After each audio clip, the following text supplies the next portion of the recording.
Joining me now is Democratic Congresswoman from Texas, Jasmine Crockett. Thank you so much, Congresswoman, for being here. Let's begin, of course, with Donald Trump's felony conviction. Your Republican colleagues have been railing against this verdict, calling it corrupt, rigged, a disgrace to our justice system, of course, without showing any evidence that this was rigged at all. There's no evidence of that. But what are your thoughts on the verdict? And do you think that Donald Trump should serve prison time here? I absolutely think he should go to prison. And I applaud this jury. It took a lot of courage for them to decide that they wanted to serve in the first place. We know that we heard about some of the anxiety that some of the potential jurors had about potentially serving. And honestly, no one should ever walk into a courtroom and feel as if maybe if I serve, there may be an issue as it relates to whether or not I will be safe in my home or if my family will be safe. That is a problem. And that is what this particular criminal convicted felon brings to the table. I have represented all likes of folk as a criminal defense attorney. And I can tell you that even with representing people that were accused and convicted of things such as capital murder, I never had jurors that were concerned about their safety. That is one of the many reasons why he absolutely deserves jail time, because he is an ongoing threat to society and to our community. And that's one of the things that the judge will take into consideration, as well as this criminal defendant's ability to abide by the court's rules and orders. And we've already seen that he has no respect whatsoever for this judge's orders. It's interesting to hear you say he has no respect for these judges' orders and really for the criminal justice system, because we now have him continuing to claim that Democrats are using the legal system against him. Again, have to remind folks there's no evidence of that. But this morning, House Speaker Johnson said he plans to use congressional authority to fight back. Take a listen to what he said. We are the rule of law party. Chaos is not a conservative value, and we have to fight back, and we will, with everything in our arsenal. But we do that within the confines of the rule of law. So what we'll do with our tools that we have in Congress, in the House, is we'll use our oversight responsibility. We've already done that. You saw our Judiciary Chairman, Jim Jordan, issue requests for Alvin Bragg, the DA in Manhattan, and for the lead prosecutor, Colangelo, to show up for a hearing on June 13th. And we're going to look at Special Counsel Jack Smith, who we believe is abusing his authority as well. We have the funding streams. We have mechanisms to try to get control of that. Congresswoman, you're a member of the Oversight Committee. We all remember that. I think a lot of us learned that if you don't know that. But what do you think of the Speaker's plans here to fight back and use congressional authority to defend, he thinks, Donald Trump and Republicans here?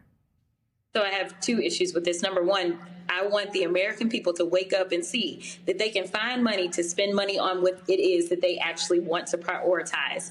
And they are saying that they have the resources to basically go and attack a state government system. Now, mind you, these are the same people that say, hey, you know what, when it comes to your reproductive access and the freedom about what you do with your body, we want to leave that up to the states. But this is a state prosecution. There is nothing about this that involves the federal government. But I serve on the Weaponization Committee as well as Oversight. And this is the definition of weaponizing the federal government, basically because it's a matter of if you know the right people, then hopefully you can get things done on your behalf. And this is why people have a problem with government and politicians, because they feel like they're all corrupt and rotten to the core, and they are showing you exactly who they are. What I need the American people to do is to believe them when they show you, and they are showing you that they don't care about you. These are the same people that were trying to cut $30 billion from SNAP just last week when we were in session, but all of a sudden you have money to make sure that you can go after a state prosecution instead of feeding Americans in this country.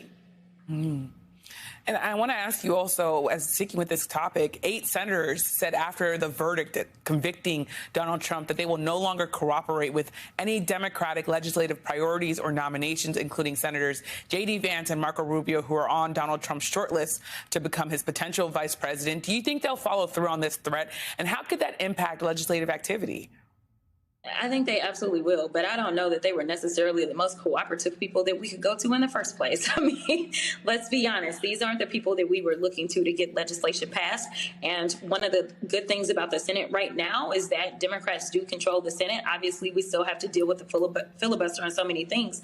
But, like, let's not pretend that this has been a productive Congress. The Congress prior to this one was absolutely productive. So when you see those new bridges that are going up, when you see that there are new jobs, when you see that there's been an increase in pay, that's not because of things that have come out of the 118th, but they came out of the 117th when the Democrats controlled the House, the Senate, as well as the White House. And I need people to remember that we are absolutely productive when we control all three of those levers. Now, what we know is that this House is unproductive, and it's interesting that the Speaker specifically used the terminology of a circus, and that not being a conservative value. I would argue that that is absolutely who they are. That is who they are. The American people know exactly that this has been nothing but a clown show under his leadership, and it's exactly why I truly believe the American people are going to make sure that we have Speaker Hakeem Jeffries, because the American people know that they actually want to get something done instead of everyone deciding that the legislative agenda is to bend the knee to Donald Trump. Well, thank you so much, Jasmine Crockett, Representative Jasmine Crockett, for joining us on what is really a historic weekend as we all take in the news of Donald Trump being convicted of those 34 felonies. Thank you. Thank you so much.